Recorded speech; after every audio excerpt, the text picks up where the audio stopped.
Sisterhood has meant so much to me. Since moving here last year, I've gotten connected quickly and I've felt accepted and valued. Through serving, I've been surrounded by women of all stages of life and backgrounds, yet the unity among them is something I've never experienced before. They have loved, encouraged, and even challenged me to grow in my walk with God.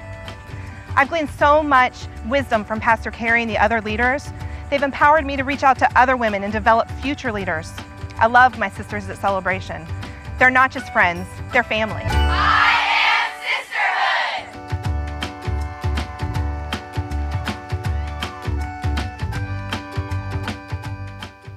All right, good night. How's everybody doing? Wow, it is so awesome to be here with you. What a breath of fresh air to be gathered in this room with you. And hey, can you just join me really quick in helping me welcome our online audience who is joining us tonight from all over the place? If you are joining us online, we're so glad that you chose to tune in to celebration.org and listen to our night and join us with our Night of Pink. We hope you enjoy it from wherever you are. We're pumped that you're with us. Hey, I want to let you know that truly, Jessica was making the announcement about the PT Cruiser. Literally, if someone came to me right now and said, I will give you $1 million if you can tell me your license plate number, I would be like, I'm sorry.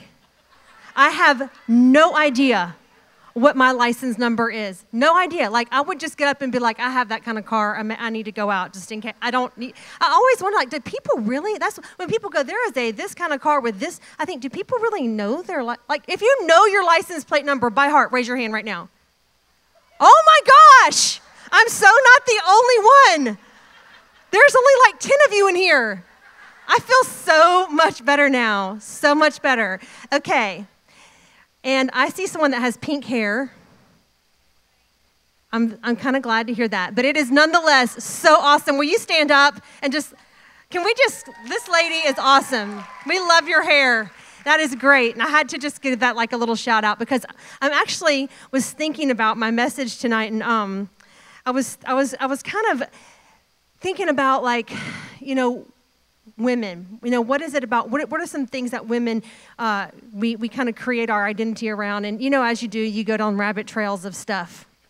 And I started thinking back through my week, trying to come up with one of the hardest things to do as a speaker for me is come up with the stories.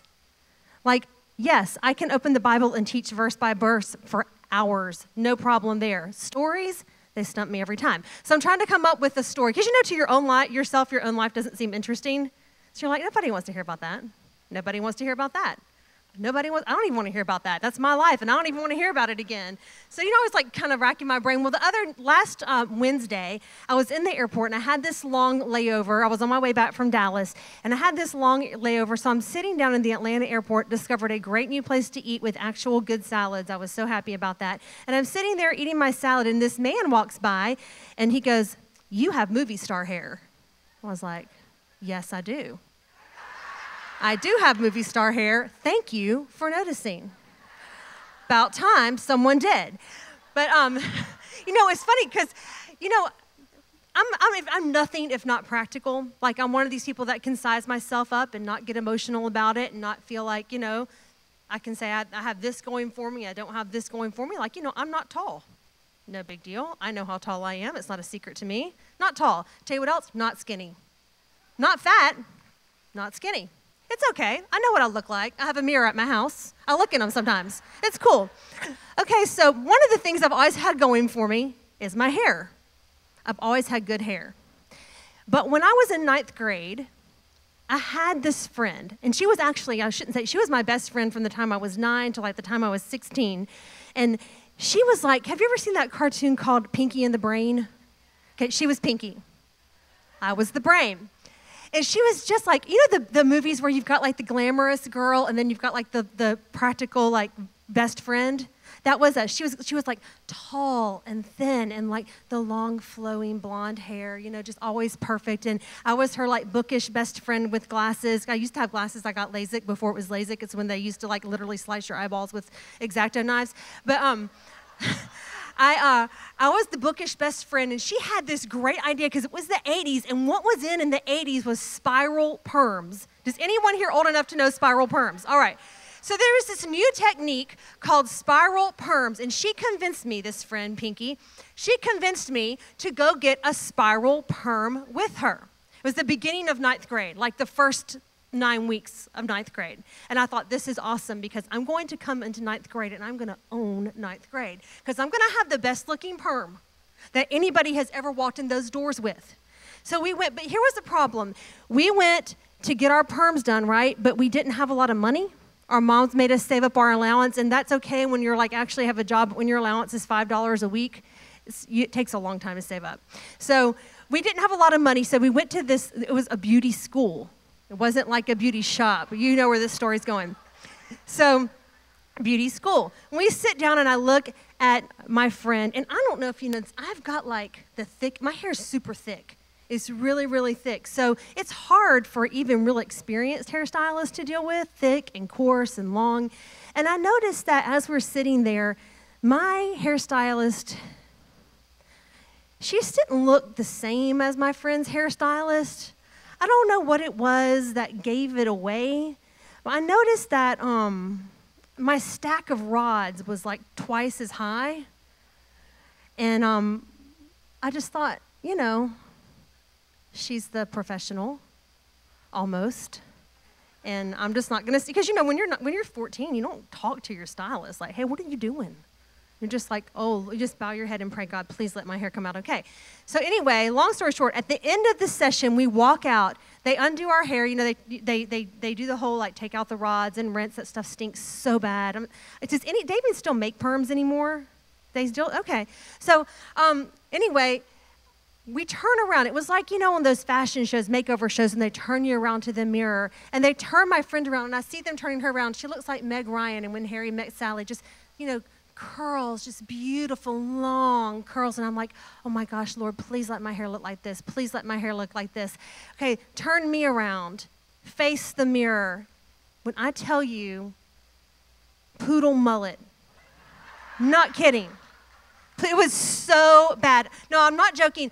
Straight across bangs, like that, but no, with perm. So straight across. I look like the guy from Hall & Oates. That's what it looked like. Okay, that literally, it was this, like this across my face, over the ear, and then at the base of my neck. That's how, my hair was longer than this. It started off down here, ended up, I literally, like, I don't even know if I paid. I just ran out in tears. Okay, 9th grade. Do you understand the drama of losing your hair to a bad mullet perm in 9th grade? And to make matters worse, I had just got my first boyfriend. He was very mature because he was a junior, and he played second string on the football team. And so when I came into school the next day, he literally would not talk to me. It was devastating. It was really that bad. And I did everything. You know when you get a perm, they say, now don't wash your hair, don't go swimming, don't. I went home and did all those things. I jumped in the pool, I conditioned my hair, I blew it. It did nothing but like poof up more and more and more. There was nothing that I could do to make my hair go back. I had to begin the long, painful process of growing out my perm. Has anybody in here ever had to grow out a perm? Just a few of you women, we're all giving away our ages right now. Okay. It was so bad. Like, it cracked my identity wide open. I had to, in fact, my boyfriend did end up breaking up with me over my hair. It was really, I know, sad. But, you know, 16-year-old boys can be that way. They're a little bit on the shallow side, in case you didn't notice. Just not quite have the depth to stick with you through not looking good, because really that's why they went out with you in the first place. But anyway, just to, like, it really did. It messed me up. And, of course, my friend, she comes to school with, like, flipping her hair. I was just like, I hate you. This is probably when our relationship started to deteriorate after this moment. I went in my room, and I'm telling you, I cried. I would go to school, come back, wear a hat. I did this for months until my hair started to get long again. It was big, you know. It's funny, but things like that on the outside, I mean, they can mess with you. I mean, have you gotten a bad haircut? It messes with you. You know, things can happen to your externals, and they mess with you. But, you know, other things can happen to us in life, and they mess with our identity too. And that's a silly thing that happened to me when, you know, that shook my identity. But some other things that have happened to me haven't been so silly and so small. You know, I remember when I was in college, I got into a relationship for 3 years. I was on again, off again. That really turned out to be abusive. It was an emotionally abusive relationship. And, you know, I got into that relationship and I was so embarrassed because here I was, I was a worship leader and I was a leader in my college church group and I was discipling people and teaching people the Bible. But in my relationship with this guy that I had gotten somehow locked into, I couldn't figure out a way to extract myself from it. And it was breaking me down. It was hurting me so bad, but I was so embarrassed